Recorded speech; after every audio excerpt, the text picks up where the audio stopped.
Thank you. Hi, my name is Kelly Franklin, and I'm speaking to you tonight as the president of the Preserve Payne Park Citizens Coalition. It's a 501c that we have Kelly, formed. can you speak up? Sorry, it's a 501c that we have formed to defend our public park from privatization. The orchestra's idea about building a 2,500-seat concert hall on 7 acres of Payne Park was sprung on all of us pretty abruptly in February. So you may not have had time to reflect on the implications of what they were proposing when you initially reacted to the plan. Moreover, some of you might not know the convoluted path that it took to get us to the beautiful park we enjoy today.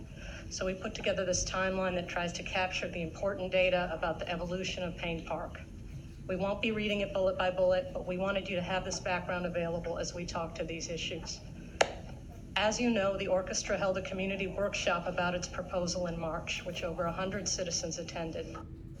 In April, in a widely distributed email newsletter, a former city commissioner who was not at that workshop mischaracterized the myriad objections that those of us who did attend raised. As I said, I was there, and I know firsthand that although many of those who spoke were tennis players who were concerned about the relocation of their courts, that was hardly the only reason for passionate pushback. Objections were voiced about the deed restrictions and the donor's intent. Issues of traffic, parking, public safety, and the public's desire for more green space were also mentioned.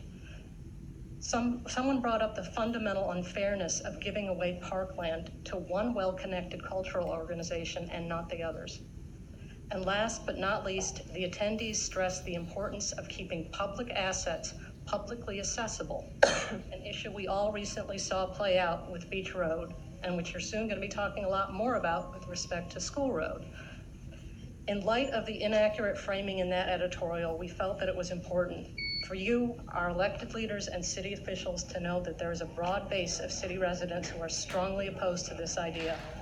It's not that we hate the orchestra, but that we love our public parks and want to keep them both public and parks.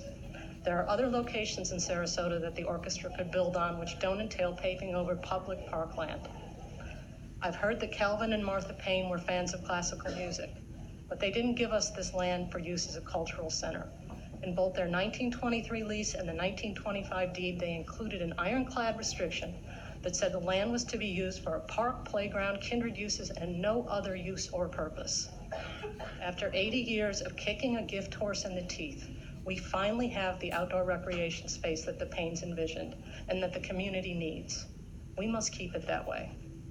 Frankly, I'd rather spend my time walking the exercise trail or taking pictures at the duck pond or watching kids run around in the circus playground than fighting legal battles to preserve our public park.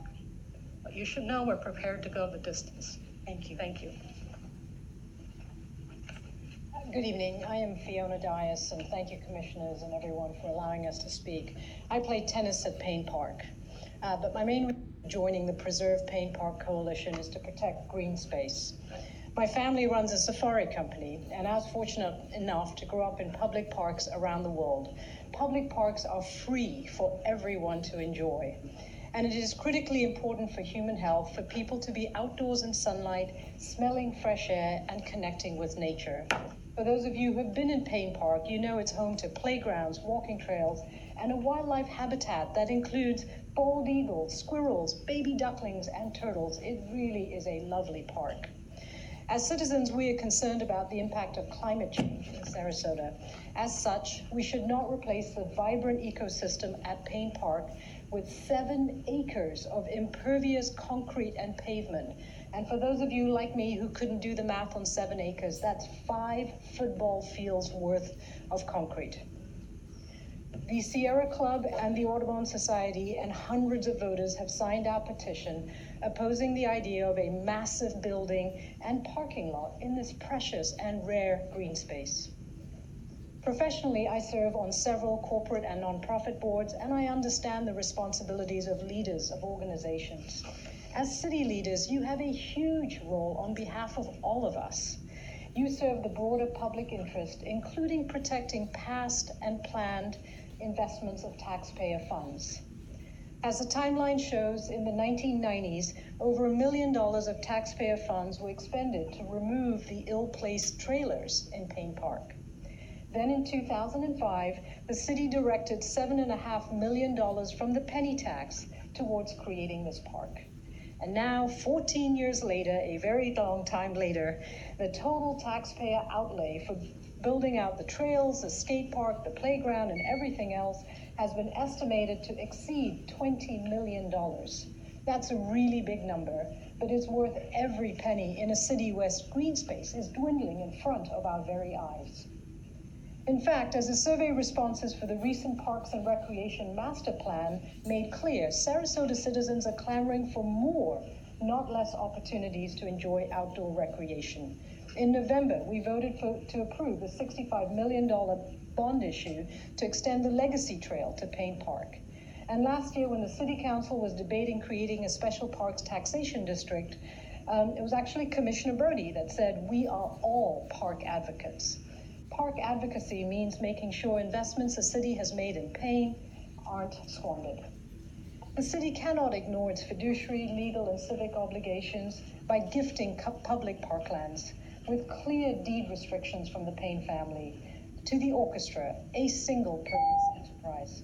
Sarasota's Central Park belongs to the whole public, and we believe it is our job and your job to protect it. Thank you so much for listening. Thank you.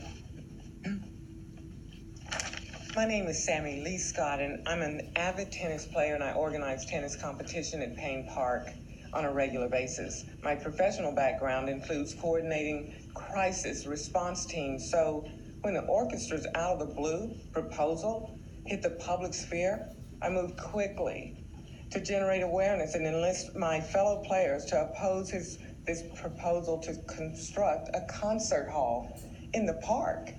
Since the public workshop, orchestra leaders have met with several of the players to discuss their wish list for what a new clubhouse at a different location in the park might include.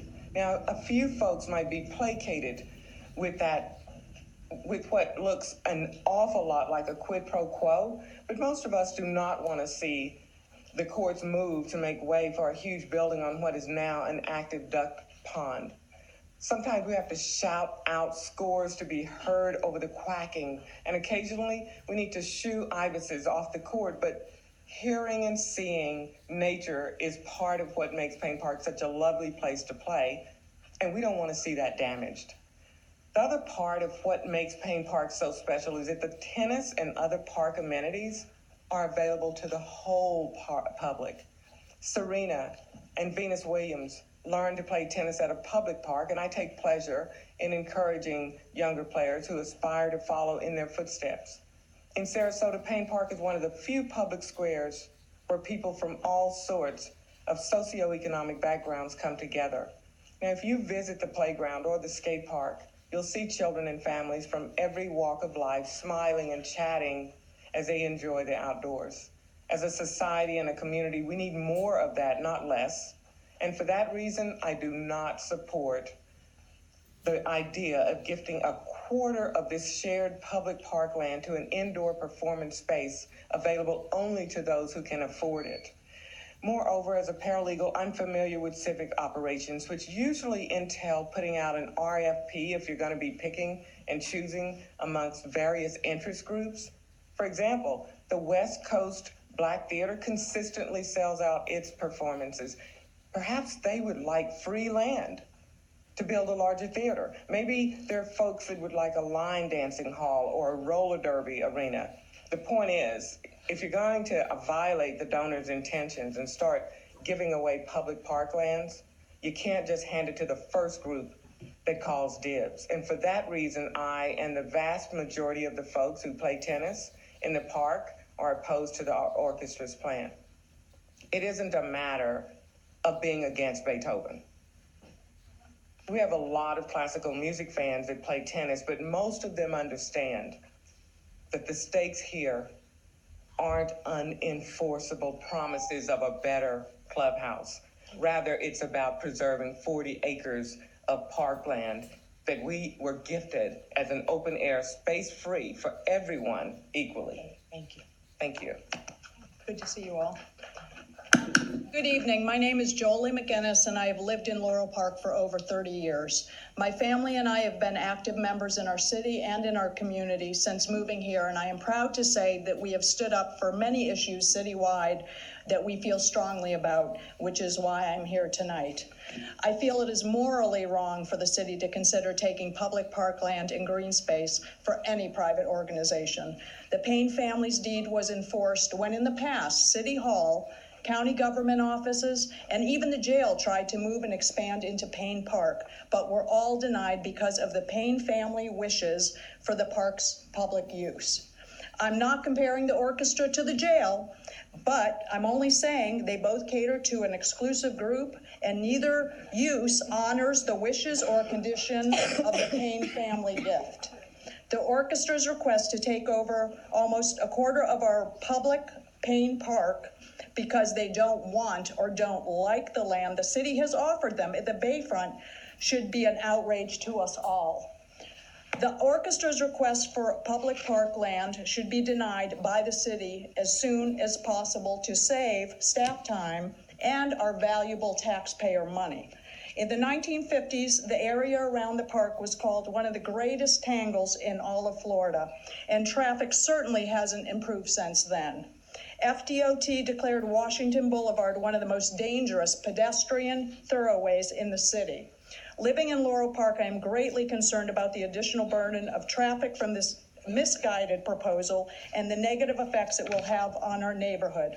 With the police station, the courthouse, the voting precincts, the tax office, the registry, not to mention the hundreds of new residential and commercial projects breaking ground just east of Payne Park, the last thing needed in that already congested area, and more importantly in our park, is a private organization putting in 2,500-seat theater along with the parking needed to manage it. I'm hopeful the orchestra will be able to find land to purchase and proceed with their wonderful expansion plans, since the land being offered now by the city at the Bayfront is inadequate for them. Payne Park, like the city, is still growing. And like all great public parks, what is needed is time. I hope I don't cry here. Time for the trees to grow, time for wildlife to have a home to return to, time for the surrounding area to develop, and time to be discovered. Let our future generations enjoy what the Payne family intended the park to be, and for the city to respect and protect this gift it has been given. Everyone that's concerned about Payne Park, please come to the May 20th meeting. We need to be there to show our support of this park remaining a park. Thank you very much.